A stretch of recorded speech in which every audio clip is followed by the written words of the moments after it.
Hey everyone, आप सभी का स्वागत है हमारे यूट्यूब चैनल में। और वीडियो शुरू करने से पहले आप लोगों से एक रिक्वेस्ट ज़रूर करूंगी कि इस वीडियो का लाइक टारगेट 2K है और आप लोगों को ज़्यादा से ज़्यादा कमेंट करने हैं ताकि मैं इसका अगला पार्ट बहुत जल्द आ सकूं। तो जैसा कि हमने पिछले एपिसोड में देखा था कि किनान उन हर्ब्स को इकट्ठा करने के लिए उसे अज़ूर होली लैंड की तरफ से एक टास्क दिया गया होता है कि उसे वो सीक्रेट आइलैंड में जाना है, वो भी सिर्फ 15 मिनट्स के लिए। जैसे 15 मिनट्स का टाइम खत्म हो जाएगा वो सारे डिसाइपल्स अपने आप वापस आ जाएंगे। लेकिन यहाँ पे एक शिंडे नाम का डिसाइपल होता है जो कि बहुत ही सनकी होता है। उसने उस सीक्रेट आइलैंड के 100 साल पुराने कैद हुए एक सोल को अपनी आत्मा दे दी होती है, जिसके कारण उसकी जो सोल होती है वो वापस से जाग जाती है और एक नई बॉडी की तलाश करने लगती है। यहाँ पे एक नई बॉडी के लिए वो किनान को अपना शिकार बनाती है और उसकी बॉडी पे कब्जा करने के लिए उस पे अटैक्स करती है। लेकिन यहाँ पे एक हैरानी की बात ये होती है कि जो बिलान है, जो किनान की सबसे बड़ी दुश्मन है, वो उसे बचाने के लिए यहाँ पे आ चुकी थी। लेकिन उस फाइट के दौरान किनान बेहोश हालत में होता है।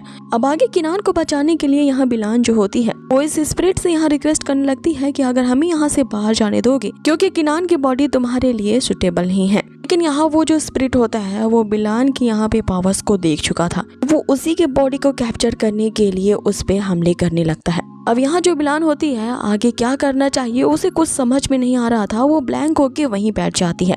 तभी उसे अपने पास्ट की वो कड़वी सच्चाई याद आने लगती है। अब उसने अपने मास्टर के द्वारा किया गया काम नहीं पूरा किया होता है तो किस तरह से उसके मास्टर उसे सजा दिया करते थे और उसके मास्टर उसे कहते हैं कि जैसे ही तुम मेरा काम कर दोगी तुम कोई अनाथ नहीं रहोगी, बिना किसी सपोर्ट के तुम्हारे पीछे मेरा सपोर्ट होगा। लेकिन ये बात याद रखना कि इस शांगदाओ अलायंस में मैंने जो तुम्हें संत लेवल की पोजीशन दी है वो 10,000 लोगों से अबव है, इसीलिए पहले तुम्हें मेरे एहसान को याद रखने के लिए मेरा बताया गया ये काम करना पड़ेगा।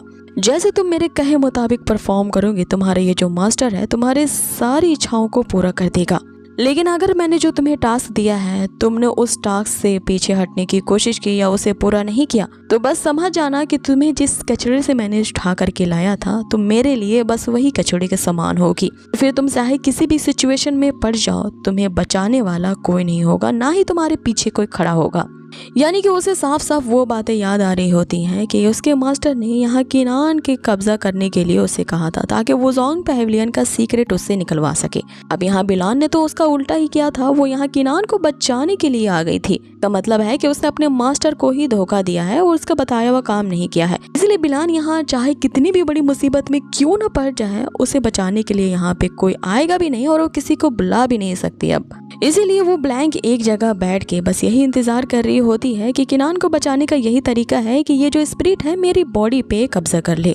लेकिन यहाँ पासा तब पलटता है कि जब वो जो चेन्स होती हैं यहाँ बिलान की बॉडी पे कब्जा करने के लिए आगे बढ़ती हैं, इतने में ही यहाँ पे किनान उठ खड़ा होता है और उस स्पिरिट को कहता है कि मेरे होते हुए तो तुम ऐसा नहीं कर सकते। कि वो बिलान को वहां से हटने के लिए कहता है और एक जोरदार अटैक उन चेन्स पे करता है।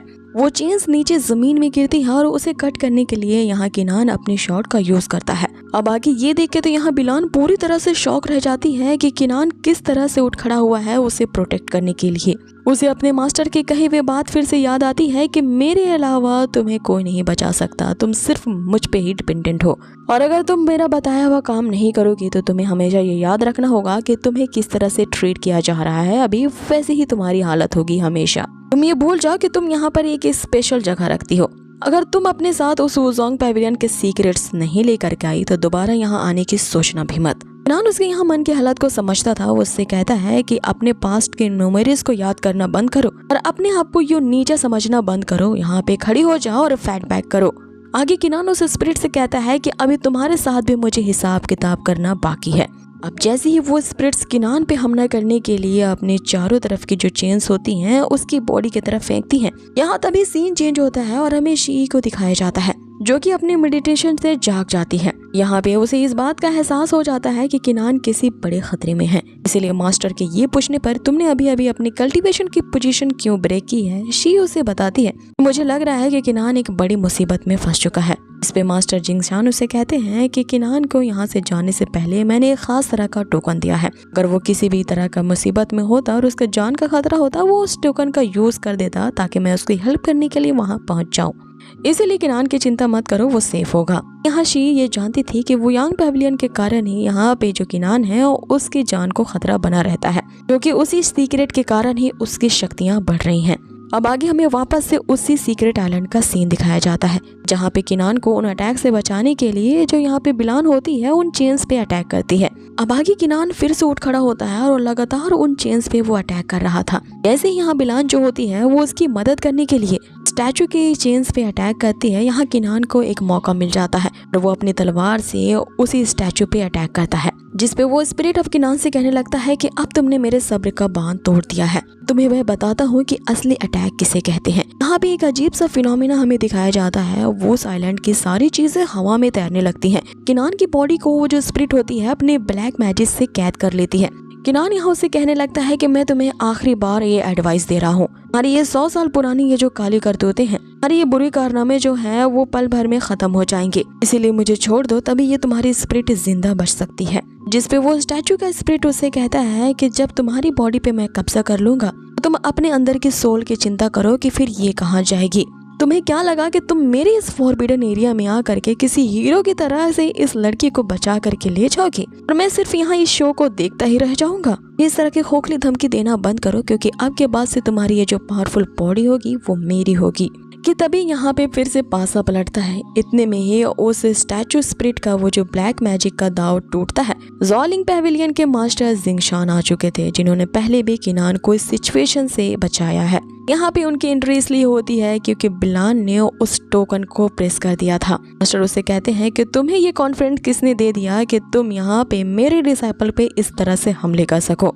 मास्टर जिंगशान को देख करके तो उस स्पिरिट की फट जाती है और वो लड़खड़ाती हुई जबान में यहाँ उनसे गिड़गिड़ाने लगता है कि तुम अभी भी जिंदा हो। फिर मास्टर उससे कहते हैं कि तुम्हारी इस भद्दी सी आवाज सुन करके अब मुझे याद आया, तुम्हारा नाम मोदन है, जिसे हमारे होली लॉर्ड ने यहाँ पे सील किया था तुम्हारी काली करतूतों की वजह से, और 100 साल पहले तुम्हारे यहाँ पे स्पिरिट को इसलिए कह दिया गया था ताकि तुम अपने पापों पे प्रायश्चित कर सको। लेकिन फिर से तुम यहाँ पे ट्रबल्स मचा रहे हो, लगता है कि वो सजा तुम्हारे लिए काफी नहीं थी। फिर वो स्पिरिट गिड़गिड़ा के यहाँ पे उनसे माफी मांगते हुए कहने लगता है कि कोई भी डिसीजन लेने से पहले प्लीज एक बार और डिस्कस कर लो, मुझे दोबारा सजा मत देना। इतने में ही वो जो फॉरबिडन सील उस स्पिरिट ने लगाया होता है, उन्हें जोरा होली लैंड के वो जो दोनों मास्टर और एल्डर लियो होते हैं, वे तीनों मिल करके उस फॉरबिडन सील को तोड़ देते हैं। बट ब्रदर वहाँ पे आते ही कहता है कि तुम्हारी इतनी हिम्मत कैसे हुई कि हमारे साथ यहाँ पे डिस्कस कर सको। आते ही उस स्टैचू में जिसमें उसकी आत्मा कैद थी उस पे अटैक करता है, जिससे उसकी आत्मा बाहर आ जाती है और वो यहाँ पे किनान को धर लेती है। वो उन सभी से कहने लगती है कि मैं समझ गया कि तुम सभी की जान इस किनान के अंदर बसी है और तुम लोगों के लिए ये बंदा काफी ज्यादा इम्पोर्टेंट है, बिल्कुल उस तोते की तरह जिसमें राजा की आत्मा कैद थी। इसीलिए अगली बार अगर तुम लोगों ने मुझ पे हमला किया तो मैं इस लड़के की सोल को ही डिस्ट्रॉय कर दूंगा। अगर इस बंदे की सोल को बचाना चाहते हो तो मुझे यहाँ से जाने दो, और मैं जो जो शर्तें बता रहा हूँ मेरी उन सारी शर्तों को तुम्हें मानना पड़ेगा, तभी मैं इसे यहाँ पे छोड़ूंगा। वो अपनी शर्त यहाँ बताता है कि मुझे इस लड़की की बॉडी चाहिए। कितने में ही दोहान मुंह एल्डर उस पे अटैक करते हैं। फिर वहाँ पे सबसे बड़े होली लॉर्ड की एंट्री होती है। इन्होंने ही इस स्पिरिट को इस सीक्रेट आइलैंड में कैद किया था, जो कि अजूरा होली लैंड के होली लॉर्ड होते हैं। अजूरा ड्रैगन लॉर्ड के आते ही वो जो स्पिरिट मोदन होता है वो अपने घुटने टेक करके उनसे माफी मांगने लगता है। वो उनसे गिड़गिड़ा के कहने लगता है कि मुझे माफ कर दो, मुझसे गलती हो गई और इस बार मेरी सोल को मत डिस्ट्रॉय करना। एल्डर लियो उससे कहता है कि हमारे होली लॉर्ड ने तुम्हें 100 साल पहले एक चांस दिया था, लेकिन तुम्हारी सजा अभी पूरी भी नहीं हुई है और यहाँ पे तुमने ट्रबल्स मचाना शुरू कर दिया। इसकी भरपाई तो तुम्हें करनी होगी। ये एल्डर लियो जो कि हमेशा अपनी आंखें बंद रखते हैं, जैसे ही वो अपनी आंखें खोलते हैं उनकी पावर्स यहाँ पे रिलीज होती है। बहुत सारे स्पिरिचुअल हैंड्स वहाँ से बाहर निकलते हैं और उस मोदन के स्पिरिट को एक जगह पे कैद कर लेते हैं। अब यहाँ पे जिंगशान मास्टर जो होते हैं वो अपने शॉट से उस सोल पे अटैक करते हैं। आत्मा को तो मारा नहीं जा सकता, वो सोल जो होती है वहाँ से डिसअपियर हो जाती है। आगे जो अजूरा ड्रैगन लॉर्ड है वो यहाँ जिंगशान से कहते हैं तुम्हारी सिस्टर के साथ जो कुछ हुआ तुम उसके लिए अपने आप को दोषी मत मानो। अब यहाँ मास्टर जिंगशान जो होते हैं वो अपनी गलती के लिए ड्रैगन लॉर्ड से यहाँ माफी मांगते हैं, और मैं जानता हूँ कि तुम एक बहुत बड़ी गिल्ट में जी रहे हो, लेकिन तुम्हारा इसमें कोई कसूर नहीं था, इसीलिए हमसे मिलने के लिए होली लैंड कभी कदार आ जाया करो। आगे इतना कहते हुए ड्रैगन लॉर्ड वहाँ से चले जाते हैं। एल्डर लियो जो होते हैं वो डोनमू एल्डर से कहते हैं कि आप किनान को यहाँ से वापस ले जाएं और यहाँ का जो पूरा मामला है इसे मैं यहाँ देख लूंगा। उनके इतना कहते हैं कि फाइनली लोमड़ी की पूंछ अब नजर आई है और अब उसे पकड़ने में मजा आएगा। अब वो फॉक्स टेल किसे कह रहे होते हैं ये हमें थोड़ी ही देर बाद समझ में आ जाता है, क्योंकि वो जो मोतन की सोल होती है वो भाग कर के एक ऐसे फॉरबिडन एरिया में पहुंच चुकी थी, क्योंकि वही ब्रॉन्ज मिरर के अंदर की जगह होती है। उसने अपने सोल टेक्निक का यूज करके इस एरिया को पहले ही डिस्कवर कर लिया था कि ये किनान के उसी ब्रॉन्ज मिरर के अंदर है। तो वो ये कहता है कि तुम तीनों मास्टर से तो मैं एक न एक दिन बदला लेकर के रहूंगा, लेकिन फिलहाल के लिए मुझे ये छिपने के लिए अच्छी जगह मिल गई है। जब तक मेरी वो 100 साल की सजा पूरी नहीं हो जाती मुझे छिपने के लिए एक अच्छी जगह मिल गई। अब इस जगह पे तो सिर्फ मेरा कब्जा होगा। अब आगे ये किस सोल टेक्निक के बारे में बात कर रहा होता है ये अगले सीन में वही दो लोग डिस्कस कर रहे होते हैं, जिनमें से एक वही मार्क्समैन होता है जो कि किनान के पीछे काफी लंबे टाइम से पीछे पड़ा है उस वुजोंग पेविलियन के सीक्रेट को पाने के लिए। और यहाँ पे अब हमें असली पत्ते तब खुलते हुए दिखाई देते हैं। यांग द अलायंस की वो जो बुढ़िया है वो इस मिस्टीरियस मैन को जानती है। वो यहाँ इस बात की खबर देने के लिए उस मिस्टीरियस मैन को आई थी कि उस जगह पे एक खास किस्म का सोल मैजिक को यूज किया गया है, लेकिन वो सोल कहाँ चली गई ये तो अजूरा ड्रैगन लॉर्ड को भी नहीं पता है। स्पिरिट ने किस तरह के सोल मैजिक को यूज किया है ये तो वो भी नहीं जान पाए और उन्होंने उसे भी कंफ्यूज कर दिया है। मिस्टीरियस मैन उसे कहता है कि ये जादू काफी पुराना है इसलिए तुम इसे नहीं समझ पाओगी और ये सोल मैजिक जितना ज्यादा सिंपल दिखता है उतना है नहीं। बाकी ये उसी सोल टेक्निक की बात कर रहे होते हैं जिसका यूज उस स्पिरिट ने किया होता है उस ब्रॉन्ज मिरर के अंदर जाने के लिए। बाकी हमें उसी मोदन स्पिरिट को दिखाया जाता है जो कि उस ब्रॉन्ज मिरर के अंदर वाली जगहों पे धड़ल्ले से घूम रहा होता है, ये कहते हुए कि अब ये पूरा इलाका मैं सीज कर लूंगा। कि तभी उसके अंदर बैठी वो जो सोल होती है जिसने किनान से वादा किया होता है उसे सारी सच्चाई बताने के लिए, लेकिन एक बहुत बड़ी प्राइस दे करके।